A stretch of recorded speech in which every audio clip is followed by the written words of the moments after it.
We are Blade and Becky Young, owners and operators of Young's Land and Cattle at Thrive in Saskatchewan. Ultimately, we feel like this is a turnkey operation for anybody that wants to step in and have the improvements, the homes, the system, the barn, the corrals, everything that over the years it's taken us a long time to develop. It's here and ready to make it whatever you want, but certainly be profitable. We've been able to develop all our land. That's the unique part about this area. Right where our home base is we're under what they call the Tyven Aquifer, and virtually we have as much water as we'd ever need. We have wells that are only 30 feet deep that are 50 gallons per minute. You don't find that anywhere else, especially in southeast Saskatchewan.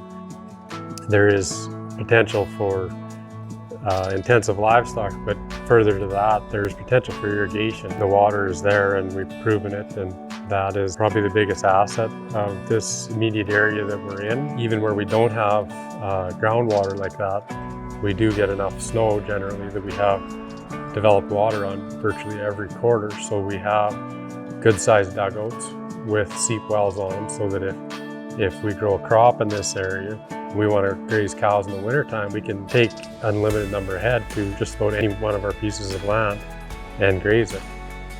We didn't just use the cows to sell beef, we used the cows to improve the organic matter of the land. So then we used it as hay, grazing, cash crops, or winter grazing, all in a combination, so that whatever land we felt needed the most nutrient, we would develop it into a spot where we would winter cattle. The more we did that, the more results we got, so then the more number of head we could run, and our costs came down. Less commercial fertilizers, the better management we had, the less chemicals we needed to use. It really proves it when you take this area that's not known for growing corn or some of these other products, and we can grow an 18 ton of acre corn crop without fertilizer, along with all this management that we were doing to utilize the land the way we felt fit. We needed more facilities, we needed more help. So those things really tied in together, because if you have poor facilities, you're gonna get poor health. If you have poor housing, you're gonna have poor health. And it doesn't matter if they're family members or their employees, you gotta treat them right to keep them. All the homes, we continually every year just do a little bit of work and just make sure they're up to snuff and we don't have problems with them. And same with the shops in the yard and even the waters that we have around and the wells. And I've been adamant about the regular upkeep of everything, because that way you're not left with nothing in the end. And when everything's working right, everybody's happy. And that makes the world of difference. I think when you look at the whole package and look at everything that's here, it really could be done, any way that anybody wants, whether it's straight farming or mixed like we have been operating, or running the cattle end of it. I think the sky's the limit. I would have never thought that we could go through a winter in our area without feeding cows, and last year we wintered about 1,100 cows without feeding them a bale or even so much as a bucket load of silage. The most interesting part on that is the land that we grew the crops on, that they grazed virtually year-round on, received no commercial fertilizer in the last 2 years.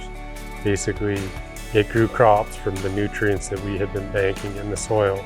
That's kind of the snowball effect of treating your land right, because not only do we lower our fertilizer costs, we also probably save $300 a head on wintering some cows, and we're not just talking a small bunch of 50 cows that you just lucked out and save a little bit of money on. We're talking a substantial herd, enough that it proves that the numbers are there, the nutrients are there, and the growing capacity of this area is there.